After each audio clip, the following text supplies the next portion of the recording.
নমস্কাৰ ভাইটি ভণ্টিসকল, তোমালোক সকলোকে আমাৰ চেনেলৰ অন্য এটা ক্লাছলৈ স্বাগতম জনাইছো। আৰু আজিৰ এইটো ক্লাছত আমি ডিছকাশ্যন কৰিম তোমালোকৰ মহাত্মা গান্ধী আৰু ভাৰতৰ স্বাধীনতা সংগ্ৰাম, যিটো 2 নম্বৰ চেপ্টাৰ। এই চেপ্টাৰটোৰ পৰা কেনেকুৱা ধৰণৰ MCQ মাল্টিপল চইচ কুৱেশ্যন তোমালোকৰ এক্সামত আহিব, আজিৰ এই ক্লাছত আমি তাকে ডিছকাশ্যন কৰিম।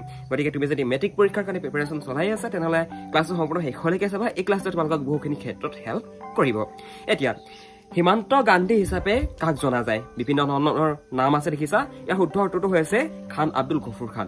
এতিয়া খান আব্দুল গফুৰ খানক কি বুলি জনা যায়? এনেকুৱা ধৰণৰ এটা MCQ ওলায়। এতিয়া হিমান্ত গান্ধীৰ প্ৰকৃত নাম কি? এনেকৈ এটা MCQ ওলায়, নহয় জানো? নতুবা হিমান্ত গান্ধী হিচাপে কাক জনা যায়? এনেকৈ এটা MCQ ওলায়। এতিয়া ইয়াৰ শুদ্ধ উত্তৰটো হ'ব খান আব্দুল গফুৰ খান।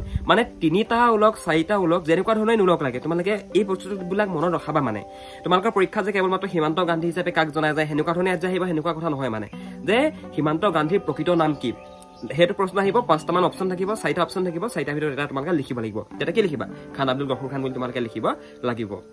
ছেকেণ্ড কুৱেশ্যনটো হৈছে জালিৱানাবাগ ক'ত অৱস্থিত? ইয়াৰ শুদ্ধ উত্তৰটো হৈছে পাঞ্জাৱ। ঠিক আছে, অপশ্যন হিচাপে অসম, বিহাৰ, পশ্চিমবংগ, তাৰ পৰা পাঞ্জাৱ, এইকেইটা অপশ্যন আছে, কিন্তু ইয়াৰ শুদ্ধ অপশ্যনটো হৈছে পাঞ্জাৱ। ঠিক আছে, পাঞ্জাৱত আছে জালিৱানাবাগ নামৰ যিটো ঠাই, সেইটো পাঞ্জাৱত আছে, য'ত নেকি জেনেৰেল ডায়াৰৰ নেতৃত্বত কি কৰিছিলে, এইখিনি মানুহক গুলী কৰি মাৰিছিলে। অ'কে, দ্বিতীয় ঘূৰণীয়া মেজমেল অনুষ্ঠিত হৈছিল কিমান চনত? ইয়াত অপশ্যন আছে 13, 23, 31 আৰু 32। 1900 আগত আনি ল'বা হা। তো ইয়াৰ শুদ্ধ উত্তৰটো হৈছে 1931 চনত। দ্বিতীয় ঘূৰণীয়া মেজমেল অনুষ্ঠিত হৈছিল 1931 চনত। অ'কে, খিলাফত আন্দোলনৰ দুগৰাকী নেতাৰ নাম লিখা। এতিয়া এইটো MCQ বুলি মই তোমালোকক কেলে ইয়াত দেখাইছো, চোৱা। তোমালোকৰ পৰীক্ষাত আহিব পাৰে যে কি ভাৰতবৰ্ষত কাৰ কাৰ নেতৃত্বত খিলাফত আন্দোলনৰ সূচনা হৈছিল। এনেকুৱা ধৰণে যদি MCQ আহে, তেতিয়া তোমালোকৰ অপশ্যন আহিব নহয় তাৰ তলত, নহয় জানো? ইয়াৰ শুদ্ধ অপশ্যনটো কি হ'ব? ইয়াৰ শুদ্ধ অপশ্যনটো শব্দ মৌলানা মহম্মদ আলী আৰু চৌকত আলীৰ নেতৃত্বত ভাৰতবৰ্ষত খিলাফত আন্দোলনৰ সূচনা হৈছিল। কোন চনৰ কোন তাৰিখে ভাৰতবৰ্ষ স্বাধীন হৈছিল? নিশ্চয় জানা, 1947 চনৰ 15 আগষ্ট তাৰিখে ভাৰতবৰ্ষ স্বাধীন হৈছিল, নহয় জানো? মহাত্মা গান্ধীৰ জন্ম কেতিয়া হৈছিল? এইটো তোমালোকৰ প্ৰথমটো যিটো তোমালোকৰ অনুশীলন থকা প্ৰথম যিটো কুৱেশ্যন, সেইটো মন কৰা, সেইটো হৈছে এইটো যে মহাত্মা গান্ধীৰ জন্ম কেতিয়া হৈছিল। মহাত্মা গান্ধীৰ জন্ম হৈছিল 1869 চনৰ 2 অক্টোবৰ তাৰিখে। ক'ত হৈছিল? গুজৰাটৰ পোৰবন্দৰ নামৰ এডোখৰ ঠাইত। ব্ৰিটিছ চৰকাৰে নাইটহুড উপাধি কাক প্ৰদান কৰিছিল? কাক প্ৰদান কৰিছিল? ইয়াৰ শুদ্ধ উত্তৰটো হৈছে কবিগুৰু ৰবীন্দ্ৰনাথ ঠাকুৰদেৱক। এতিয়া ব্ৰিটিছ চৰকাৰে কবিগুৰু ৰবীন্দ্ৰনাথ ঠাকুৰক যি নাইটহুড নতুবা নাইট উপাধি প্ৰদান কৰিছিল, সেই নাইট উপাধি তেখেতে কিয় এৰি দিছিল, কিয় ত্যাগ দিছিল বাৰু? সেইটো এটা MCQ ওলাই থাকে, কিন্তু MCQ নতুবা শ্বৰ্ট কুৱেশ্যন এনেকুৱা ওলাই পৰে। এতিয়া কিয় ত্যাগ কৰিছিল? সেই জালিৱানাবাগত যি হত্যাকাণ্ড হৈছিল নহয় পাঞ্জাৱৰ, সেই যিডোখৰ ঠাইত জেনেৰেল ডায়াৰৰ নেতৃত্বত যে গুলী কৰিছিল, কৰি পিনে মানুহ মাৰিছিলে, যে ইণ্ডিয়ান চিটিজেনক মাৰিছিলে জেনেৰেল ডায়াৰে, ব্ৰিটিছসকলে। তো সেই যিটো অমানৱীয় যিটো কাম, সেই যিটো কাম ব্ৰিটিছসকলে কৰিছিলে, সেয়াৰ প্ৰতিবাদতে এই ব্ৰিটিছ চৰকাৰে আমাৰ কবিগুৰু ৰবীন্দ্ৰনাথ ঠাকুৰক যি নাইটহুড উপাধি প্ৰদান কৰিছিল, সেই নাইটহুড উপাধিটো তেখেতে ত্যাগ দিছিল, যে মোক নালাগে। গম পাইছা? অ'কে, মোক তেজ দিয়া, মই তোমালোকক স্বাধীনতা দিম। এই কথাফাকি কাৰ নতুবা এই উক্ত কথাফাকি কাৰ? কোনে কৈছিল বাৰু? ইয়াৰ উত্তৰটো হৈছে নেতাজী সুভাষ চন্দ্ৰ বসু। আজাদ হিন্দ ফৌজ কোনে প্ৰতিষ্ঠা কৰিছিল, নতুবা আজাদ ফৌজৰ প্ৰতিষ্ঠাতা কোন? একেটাই হয়। মানে আজাদ হিন্দ ফৌজৰ প্ৰতিষ্ঠাতা কোন নতুবা আজাদ ফৌজৰ প্ৰতিষ্ঠাতা কোন? একেটাই হয়। ইয়াৰ শুদ্ধ উত্তৰটো হৈছে নেতাজী সুভাষ চন্দ্ৰ বসুৱে আজাদ হিন্দ নামৰ এটা ফৌজ জাপানত গৈ পিনে গঠন কৰিছিলে। কাৰ এগেইনষ্টত যুদ্ধ কৰিবৰ কাৰণে?